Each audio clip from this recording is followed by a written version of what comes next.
Hello everyone, स्वागत करते हैं एक बार फिर से आपके अपने भरोसेमंद यूट्यूब चैनल प्रिस्टाइन क्लासेस में। अगर आप भी करने जा रहे हैं शुरू एनसीटी 2027 की प्रिपरेशन, तो उससे पहले आपको पता होना चाहिए एनसीटी 2027 का पेपर पैटर्न क्या है और मार्किंग स्कीम क्या है। ये दोनों ही बहुत इंपॉर्टेंट होते हैं। बहुत ही कम मिनट में, 5 मिनट से कम आपका समय लेंगे, जिसमें आपको सारी डिटेल आपको बता दिया जाएगा। उससे पहले अगर आप शुरू कर रहे हैं एनसीटी की तैयारी, तो प्रिस्टाइन क्लासेस के साथ जुड़ करके आप अपनी तैयारी को एक नया आयाम दे सकते हैं। अपने dream university IIT, NIT, RI, DU जैसे इंस्टीट्यूट में एडमिशन पाने का मौका मिल सकता है, वो भी प्रिस्टाइन क्लासेस के साथ जुड़कर बहुत ही कम फीस में अपनी तैयारी कर सकते हैं। हमारे यहाँ पे BA BEd, BSc BEd, BCom BEd, non domain teaching aptitude जैसे सभी प्रकार के कोर्सेस है। जैसा आपका मांग वैसा हमारे पास आपका सब्जेक्ट अवेलेबल होगा। तो यहां पर आपको हर एक प्रकार की तैयारी कराई जाती है। Live classes, recorded class, PDF notes, ये सब कुछ आपको दिया जाता है। इसके लिए आपको डाउनलोड करना होगा प्रिस्टाइन क्लासेस के ऐप को, या फिर दिए गए नंबर 7309733765 पे कॉल या व्हाट्सएप करके जानकारी ले सकते हैं। अब बात करते हैं हम लोग अपने आज के मुद्दे के बारे में कि सबसे पहले आपको पता होना चाहिए कि एनसीटी एग्जामिनेशन अगर आप देने जा रहे हैं तो उसमें आपकी एलिजिबिलिटी क्राइटेरिया क्या होनी चाहिए। तो यहां पर आप या तो 12th अपीयरिंग हो या फिर आपने पास किया हो। कहने का मतलब है कि या तो आपने 2027 में अपना जो है 12th देने जा रहे हो, या फिर आपने 2026 में अपना एग्जामिनेशन दे चुका हो 12th का, या 2025 में, या फिर 2024 में, या इससे पहले कभी भी आपने अपना एग्जामिनेशन दिया हो 12th का, तो भी आप इसके लिए एलिजिबल हैं। दूसरी बात, आपके कितने नंबर होने चाहिए, कितने मार्क्स होने चाहिए 12th में, तो ये आपका 12th में 50% मार्क्स होने चाहिए एनसीटी का फॉर्म फिल करने के लिए। अब यहां पर ध्यान रखिएगा कि एनसीटी का फॉर्म फिल करने के लिए जो रिजर्व कैटेगरी के स्टूडेंट होते हैं उनके लिए 5% का रिलैक्सेशन दिया जाता है। जैसे एससी, एसटी, पीडब्ल्यूडी और ओबीसी कैंडिडेट के लिए यहां पर आपका छूट रहता है 5% का। ये रहे आपके एलिजिबिलिटी क्राइटेरिया की बातें। अब यहां पर हम लोग बात करेंगे कि मार्किंग स्कीम क्या है। टोटल जो क्वेश्चन होते हैं वो 181 क्वेश्चन होते हैं। अटेम्प्ट आपको 160 क्वेश्चन अटेम्प्ट करने होते हैं। एक क्वेश्चन सही करने पे 4 मार्क्स दिए जाते हैं, एक क्वेश्चन रॉन्ग करने पे आपको 1 नंबर कट कर लिया जाता है। अब यहां बात करते हैं कि अनआंसर्ड, यानी अगर कोई क्वेश्चन अगर नहीं अटेम्प्ट करते हैं तो उसका आपको 0 मार्क्स मिलता है।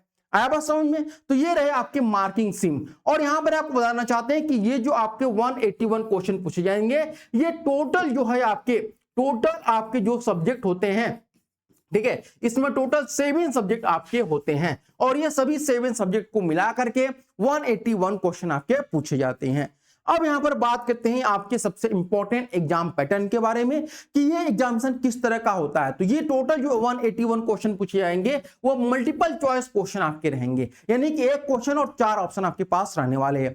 कैसे ये एग्जामिनेशन देंगे? तो ये एग्जामिनेशन आपका सीबीटी मोड में होगा, यानी आप कंप्यूटर बेस्ड आपका टेस्ट होने वाला है। तो ऑनलाइन एक तरह से समझिए कि आपका एग्जामिनेशन ऑनलाइन माध्यम से ही होने वाला है, ऑफलाइन नहीं होगा। दूसरी बात यहां पर कि किस मीडियम में अपना पेपर देंगे, तो ये पेपर आप अपने अनुसार दे सकते हैं। एक तो यहां पर आपके पास ऑप्शन होगा, जैसे अगर आप इंग्लिश में देना चाहें तो इंग्लिश में दे सकते हैं, और अगर आप हिंदी में देना चाहें तो हिंदी में भी दे सकते हैं, ठीक है। और बाइलिंगुअल इसलिए यहां पर लिखा गया है कि अगर आप हिंदी चूज करते हैं तो इंग्लिश बाय डिफॉल्ट रहता है, इंग्लिश आपका यहां पे बाय डिफॉल्ट रहेगा। बाकी अगर दूसरे जो आप सब यहां पर मीडियम चूज करेंगे, लैंग्वेज चूज करेंगे, उस लैंग्वेज में आएगा। अगर आप आसमिया में चूज करते हो आसमिया में आएगा, उड़ीसा में चूज करते हो उड़िया में आएगा आपका।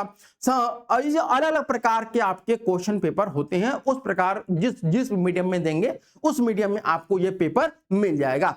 इसके बाद कितनी ड्यूरेशन होता है, यानी कि कितने टाइम आपका ये पेपर देने के लिए मिलता है, तो आपको 3 घंटे का टाइम मिलता है। ध्यान रखिएगा 3 घंटे, यानी 180 मिनट में 160 क्वेश्चन आपको अटेम्प्ट करने होते हैं, ये ध्यान रखिएगा। इसके बाद कितने शिफ्ट में होगा, तो पहले अगर बात करिए 2025 में जो 2 शिफ्ट में एग्जामिनेशन किया गया था, लेकिन 2026 में 3 शिफ्ट में हुआ, और 2027 में जो है 4 से ज्यादा शिफ्ट में एग्जामिनेशन होने की पूरी संभावना है, क्योंकि यहां पर 1 लाख से ज्यादा जो स्टूडेंट है वह 2027 में अपीयर होने जा रहे हैं।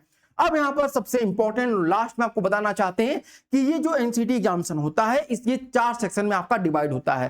पहला जो सेक्शन होता है ये लैंग्वेज का सेक्शन होता है। लैंग्वेज में आपको 2 लैंग्वेज यहां पे चूज करने होते हैं, ध्यान रखिएगा 2 लैंग्वेज, ठीक है। 2 लैंग्वेज आप मान के चलिए कि आपने हिंदी एक ले लिया, ठीक है, और दूसरा आपने इंग्लिश ले लिया, ठीक है। हिंदी और इंग्लिश में भी आपके सब्जेक्ट होते हैं। यहां पर 2 हिंदी के सब्जेक्ट होते हैं और 2 इंग्लिश के सब्जेक्ट होते हैं। ये आपको डिसाइड करना होता है कि आपको क्या पढ़ना है। आप चाहें तो दोनों हिंदी ले सकते हैं, आप चाहें तो दोनों इंग्लिश ले सकते हैं। इसके अलावा आप चाहें तो उड़िया ले सकते हैं, संस्कृत ले सकते हैं, उर्दू ले सकते हैं, जो विषय आप लेना चाहें वो ले सकते हैं। यहाँ पे आपके पास 2 आपके लैंग्वेज चूज करना जरूरी होता है। इसके बाद आता है सेक्शन 2, जो कि डोमेन सब्जेक्ट आपके होते हैं। ध्यान रखिएगा, डोमेन स्पेसिफिक सब्जेक्ट होते हैं ये आपके। इसमें 3 सब्जेक्ट आपको चूज करना होता है। जिस स्ट्रीम के आप होंगे उस स्ट्रीम के आपके सब्जेक्ट चूज करना होगा। जैसे आप बीएससी बीएड के हैं तो आपको फिजिक्स केमिस्ट्री मैथ चूज करना होगा, या फिजिक्स केमिस्ट्री बायोलॉजी। उसी प्रकार से अगर आप आर्ट्स स्ट्रीम से बिलोंग करते हैं तो आपको history, geography, political science choose करना होगा। अगर आप बीकॉम बीएड के हैं तो आपको इकोनॉमिक्स, बीएसटी और अकाउंट चूज करना पड़ेगा। इस प्रकार से 3 सब्जेक्ट आपको डोमेन के रूप में चूज करना होता है। अब बात करते हैं सेक्शन 3 जो होता है वो जनरल टेस्ट का होता है। ये जनरल टेस्ट आपका जो होता है इसमें आपके 3 सब्जेक्ट होते हैं, इंक्लूड होते हैं। ठीक है, 3 सब्जेक्ट इसमें इंक्लूड होते हैं भैया। इसमें पहला जो होता है वो जीके जीएस का होता है। ठीक है, दूसरा जो होता है वो रीजनिंग का होता है, और तीसरा जो होता है वह मैथ का होता है। ठीक है, जनरल मैथ का होता है। तो ये 3 सब्जेक्ट आपके होते हैं। इसके बाद आपका लास्ट में होता है टीचिंग एप्टीट्यूड होता है। अब यहां पर एक एक करके थोड़ा सा आपको बताते हैं कि कितने क्वेश्चन पूछे जाते हैं।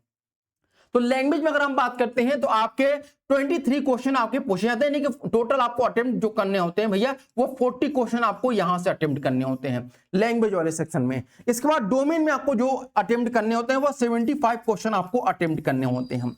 वह जनरल टेस्ट में आपको 25 क्वेश्चन अटेम्प्ट करने होते हैं यहाँ पे। ठीक है, और टीचिंग एप्टीट्यूड में जो है आपको 20 क्वेश्चन अटेम्प्ट करने होते हैं। तो ये आपका सेक्शन वाइज जो जितने भी क्वेश्चन है वो आपको यहाँ पर शो कर रहा है। अगर सबको काउंट करेंगे तो आपको 160 क्वेश्चन यहाँ पे अटेम्प्ट करने होते हैं। कितने में से? 181 क्वेश्चन में से अटेम्प्ट करने होते हैं। तो ये सारी चीजें मैंने आपको यहाँ पर समझा दिया। आई होप आपको सारी चीजें क्लियर हो चुकी होंगी। तो आज के लिए इतना ही, फिर मिलते हैं नेक्स्ट वीडियो में। तब तक के लिए बहुत बहुत धन्यवाद। Thank you so much for watching this video.